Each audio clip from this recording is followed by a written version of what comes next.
Hello guys, after running we are going to collect some crab and I don't think we can catch it.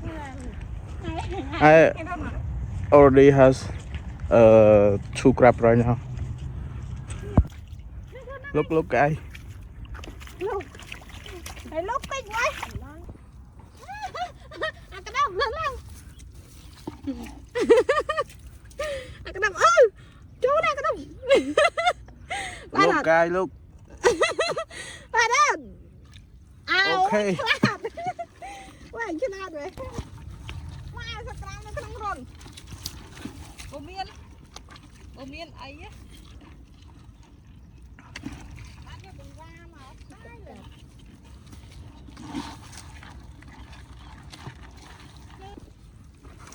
Cái đáy trầu bạc cho lại tôm cả tôm ăn vô cùng vào thế này bông như một chiếc này Okay.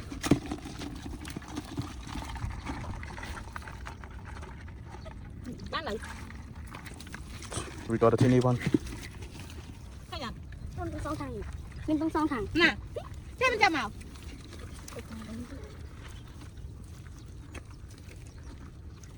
cái mặt cái bán mặt kia vậy anh trong cái con khoan rồi địa bỏ cái này ôi trời mặt có mấy chỗ đi chơi lên kia đấy ôi sao con cá mà đây thì vô cùng ba đó lên cái đấy bông ôi sao cùng ba cái đó con nó cái đập mình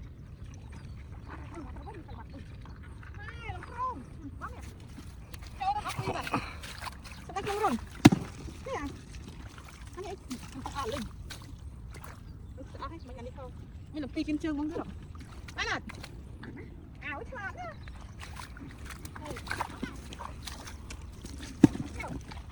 Okay.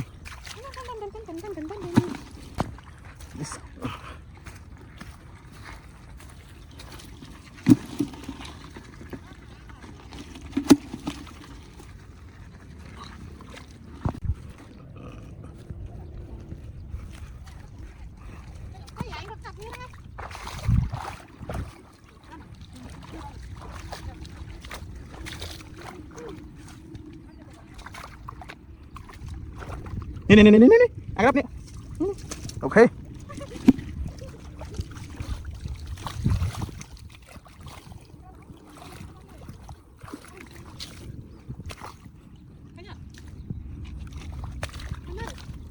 Angkat.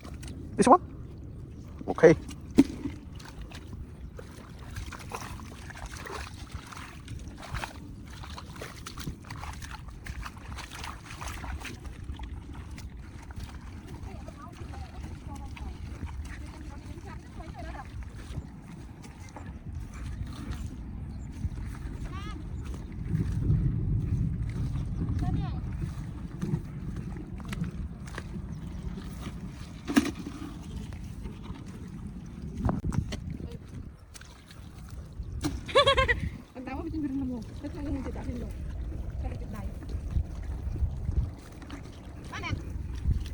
tăng tiên kia rồi thằng ba nào nổ chả ba nào cho này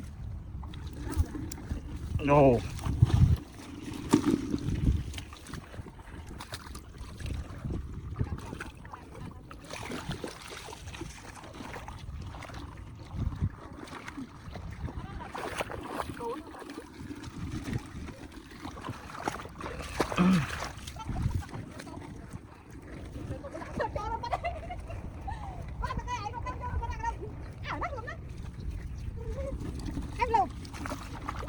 đây bác mày không bên cỏ má ba đặt không bên cỏ má này bên không là cái này rồi ba đặt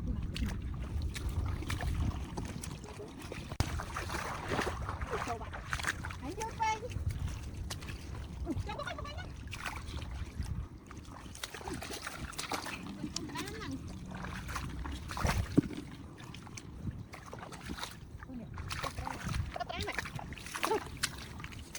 được kịp anh lấy không lẽ này lũ lũ thôi à ba nè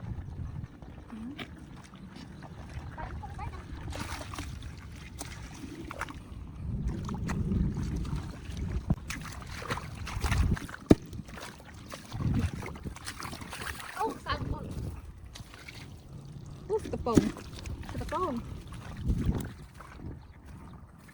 cái đập đi làm nhanh luôn mình mang cái đập nè không có mình luôn mình bàn nè cái đập cái nào đấy ở mình cũng vá khóa cái nào Quá được ta. cho tao nó ăn cái này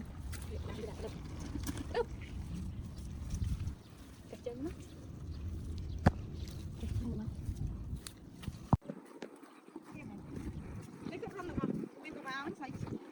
khoa cho mày ăn nè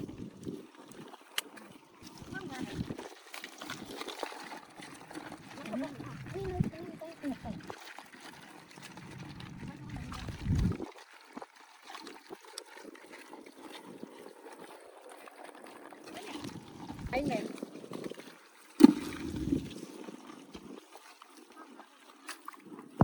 ăn một cái đó nè sạc nào vâng cục rong đi tiếp này đi tiếp này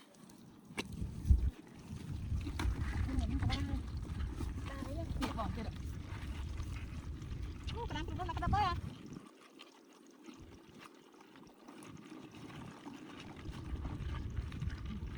đi farm đào đấy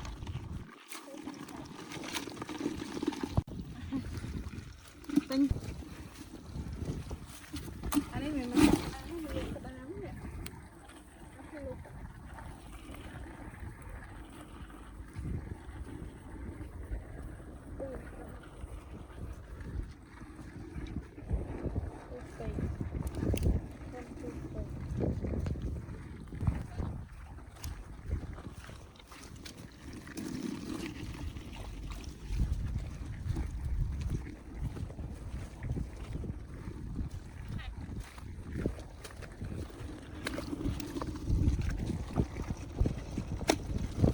cục chụp chụp bạn đấy ở cái này Ui.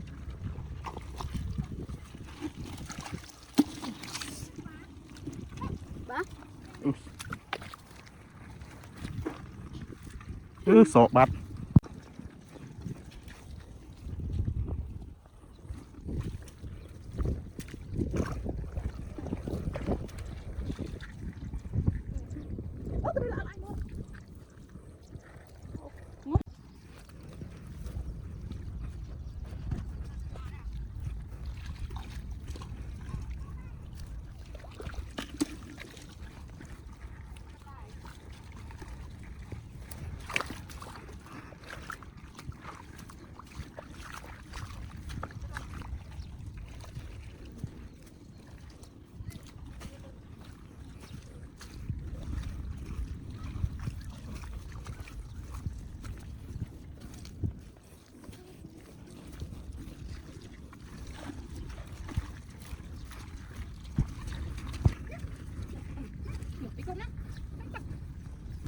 Còn nè nè bạn chơi ảnh chơi đâu này đâu nè chơi đâu này nè chơi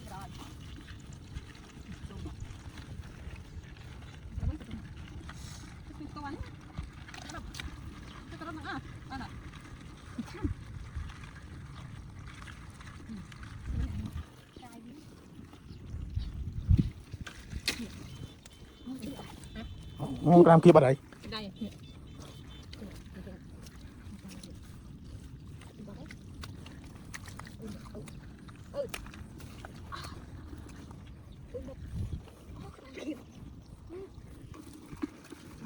mà đấy phải ôn không tỉnh nó chơi cái này rốt chặt khỏi chặt đấy lấy lên cho nó hai cái nhọn con này sao vậyนี่เก็บจวบในตารางเองจังจะน่ารวยเลย Điện đó. Điện. Nhẹ cái đập. Ô không răm này sao cái nào?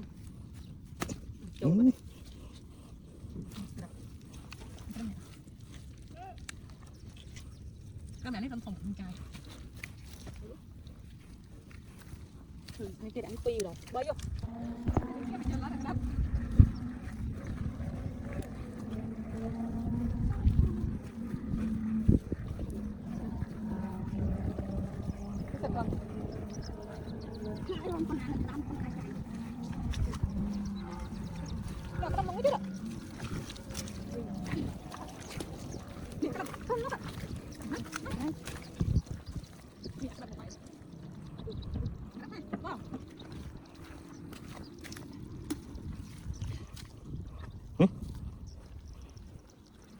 ba nè